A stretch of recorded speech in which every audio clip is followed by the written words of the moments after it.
Well, joining us for this very special discussion is Ashish Jhina from Jumbotail. Thank you very much, Ashish, for joining us today on the Daily Dispatch. $85 million in the bank. Happy, sad, what is the kind of emotion out there and what are funds going to be used for? Thank you, Priya, for having me. I think raising money, for us has always been a, means to an end. I don't think that, we definitely don't believe that this is one of those things where, we're building the company to raise money. Money is required to, allow us to achieve the mission that we set out on until we are a profitable company. And that's something that's a very big target for us, getting to profitability, growing, in a manner that is sustainable. But obviously, it's a great validation for the hard work that the team has done over the last year and a half. The pandemic obviously has been a tough time for the world, and I think we feel really, really proud of the fact that the team has executed amazingly. It's been a year of great growth for us, and I think this is recognition of that. Ashish, tell us a little bit about what the funds are going to be utilized for. What would be the key priorities now going forward for Jumbotail? So we've, I like to look at the journey of Jumbotail in two stages. I think the first few years of the company, stage one was really about proving the model, figuring it out at a relatively smaller scale in Bangalore, in Karnataka. What we embarked on in the beginning of 2021 was stage two, as we call it, which is really a phase of really, really quick growth, expansion across the whole country. We've gone from being in 2 cities at the beginning of the year to about 30 to 38 cities. Scale has grown about 3 to 4x on whichever dimension that you look at. And the goal is to continue on that trajectory and only accelerate that. So the money is going to be used to expand to new cities, to really, really scale up the team. I think we're going to triple many of our teams: product, engineering, category management, finance, marketing. These are all functions that we're looking to actually really, really double down on. Obviously, our J24 portfolio of stores. So all about, really, really expanding the business, continuing the acceleration of the growth that we've embarked on over the last year. So exciting times, and we look forward to continuing that in the new year. Ashish, give us a little bit of an indication on what the metrics are at this point in time in terms of overall growth and the kind of trajectory that you've seen in terms of orders coming in, the kind of network that you've built up, and what kind of targets do you have going forward?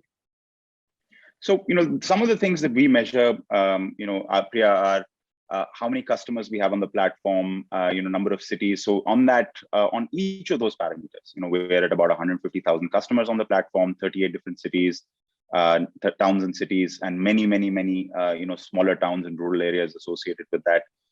We, care a lot about stickiness, NPS. Those are all numbers that, we've seen, as I mentioned earlier, anywhere between, 3, 4, 5x growth from the beginning of the year.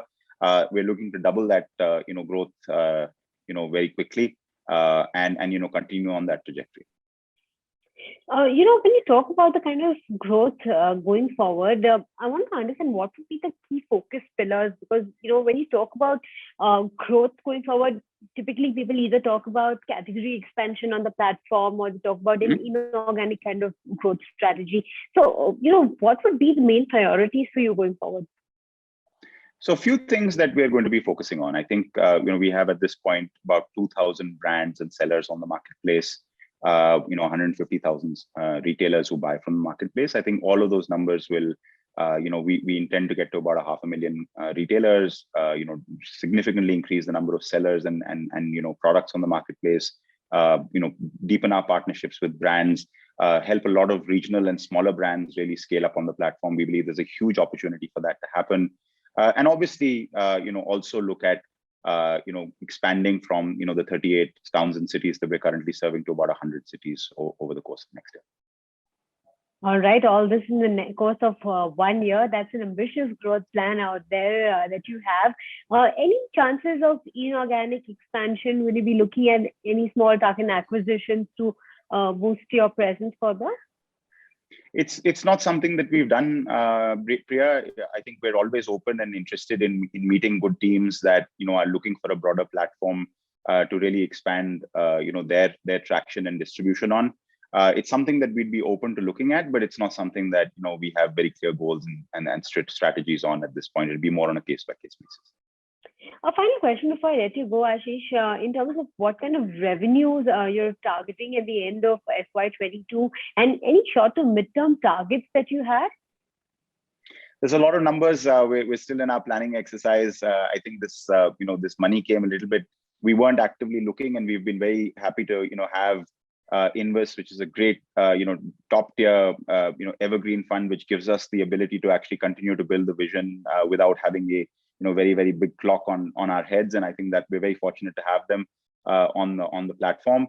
I think for goals and targets, I think we have a bunch of things. We'll likely make a few announcements over the next few months. All right. On that note, Ashish, thank you very much for joining us today. It's always a pleasure speaking with you. Thanks so much for your time.